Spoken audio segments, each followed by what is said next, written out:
Welcome to On Air with Kash. Our guest today is the acclaimed director of Stairway to the Stars, starring Sean Young and Quinton Aaron.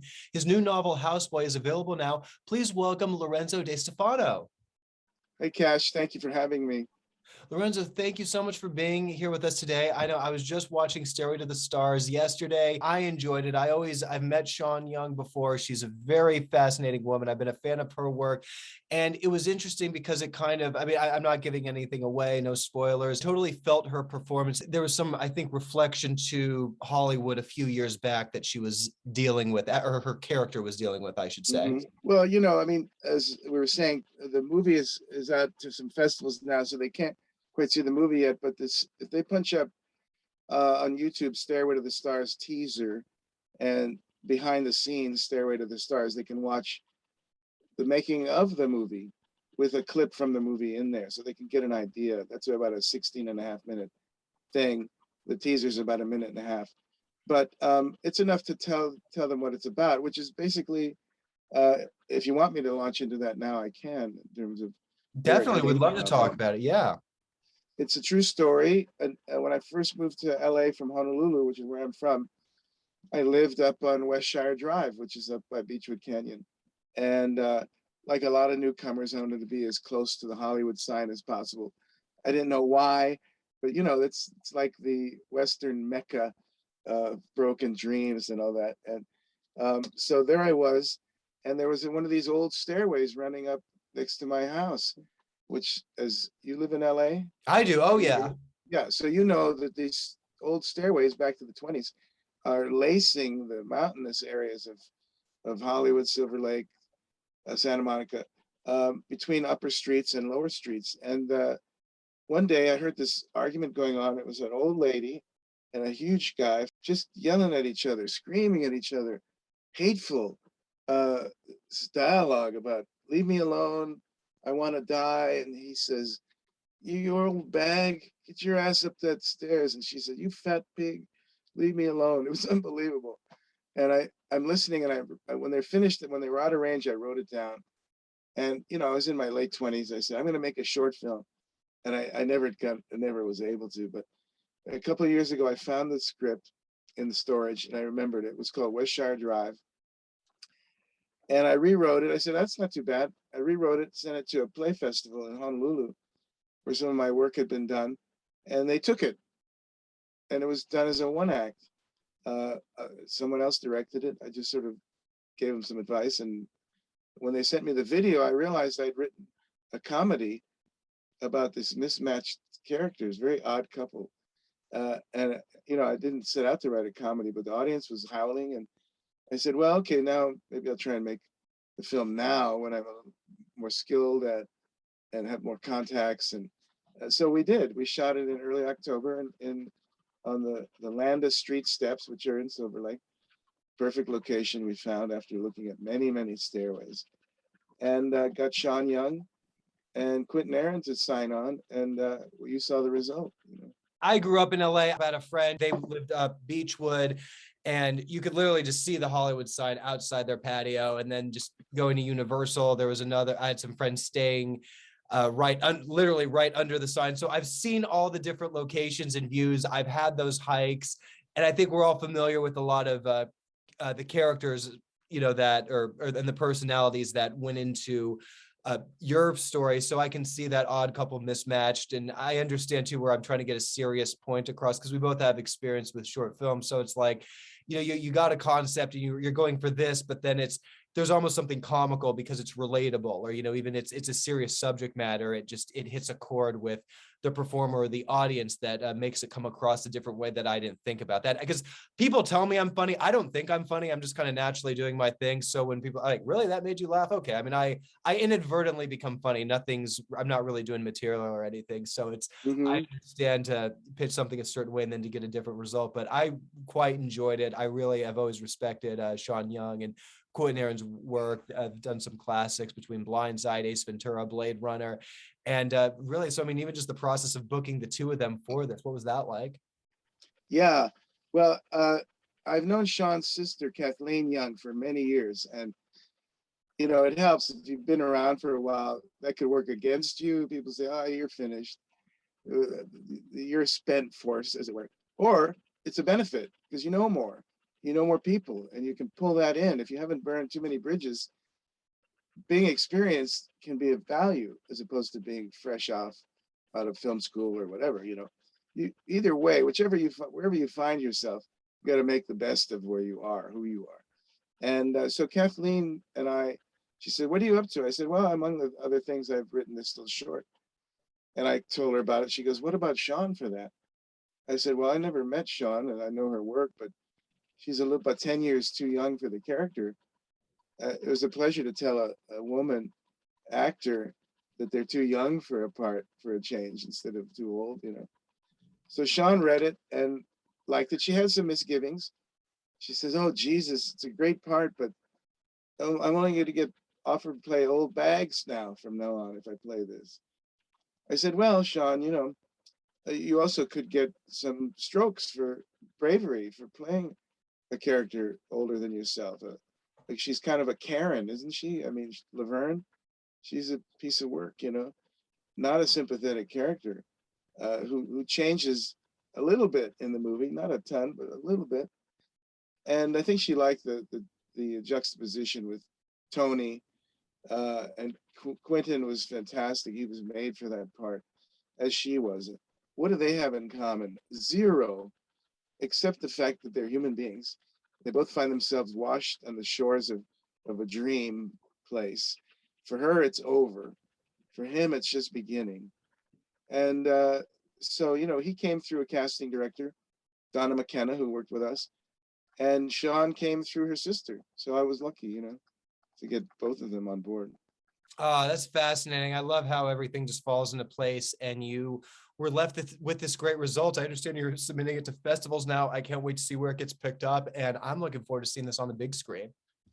Yeah, me too. We're having a couple of screenings up here in Oxnard and Ventura, which is where I live, in August and September. So it'll be the first time it's on the big screen other than on the dubbing stage a few weeks ago. But most people will see it on their phones and stuff. It's interesting, Kash, when we were shooting the opening scenes up by the sign, right?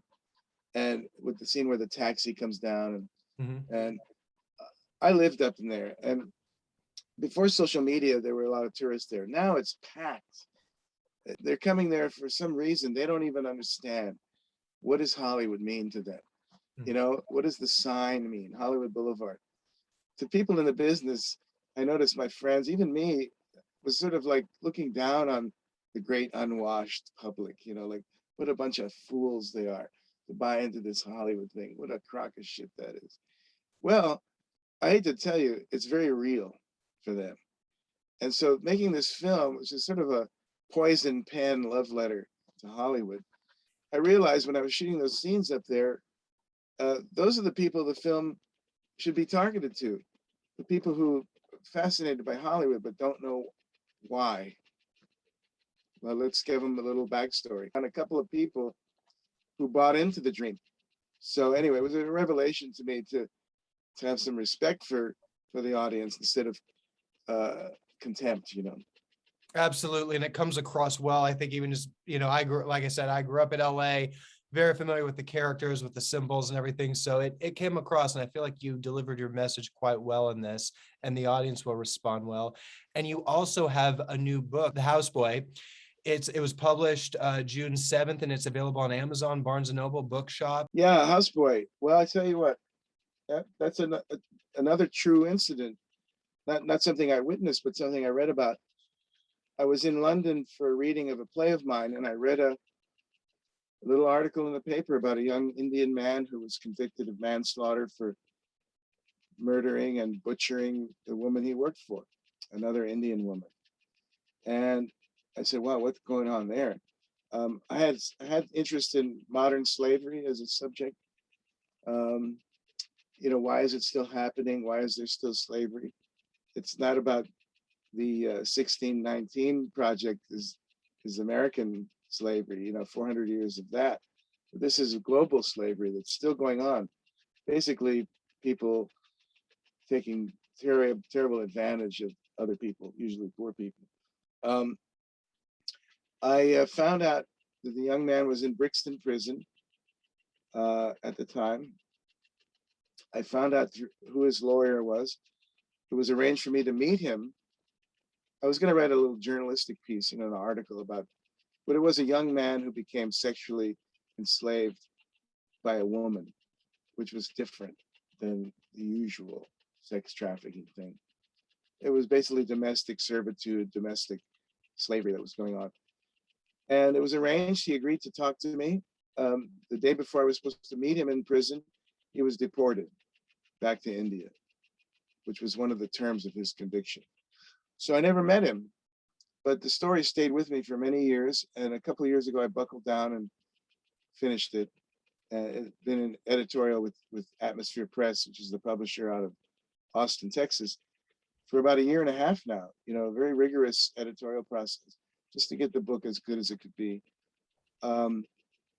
Since I'm writing about a culture not my own, it was important to me to get a cultural advisor on board to read the manuscript, someone from India who understood better than I about the fiendishly complex caste system culture in India. Is not to be messed with by outsiders. You're gonna trip over yourself. It's so complicated.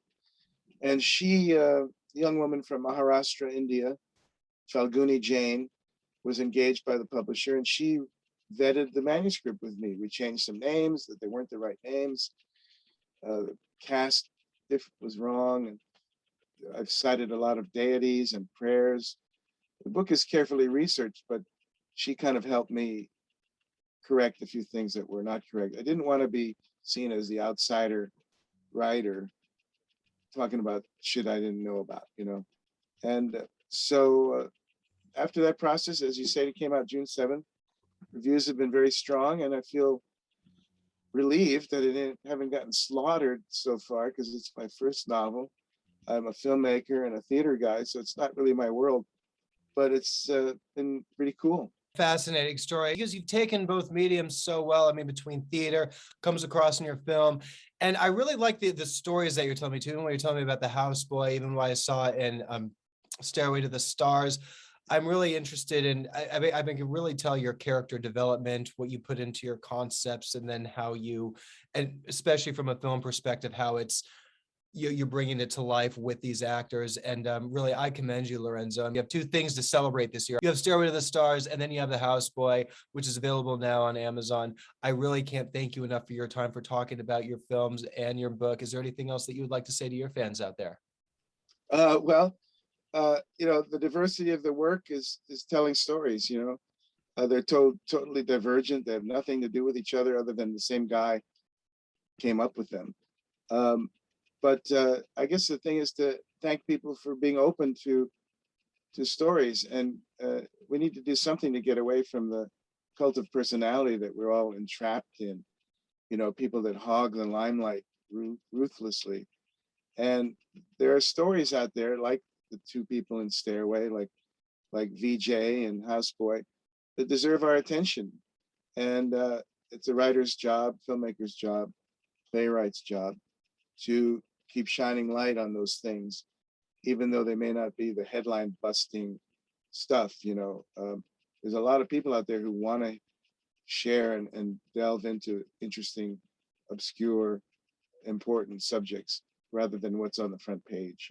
So well put, Lorenzo. I really commend you again for the value of your work and what you put into it. Please let us know when there's a screening of Stairway to the Stars. We'd love to support you in person. Everyone give it up for Lorenzo DeStefano. He is the director and writer of the upcoming film Stairway to the Stars. It's going to have screenings in July, August, and we're going to see where it lands on the festival circuit. I'm stoked. And you can also check out his new book, Houseboy, which is available on Amazon, Barnes & Noble, Bookshop. Thank you so much again, Lorenzo. We'll hope to chat with you soon and hope to see you at the movies promoting Stairway to the Stars. Thanks, Kash, for what you do too. It's important. Appreciate it. Thank you.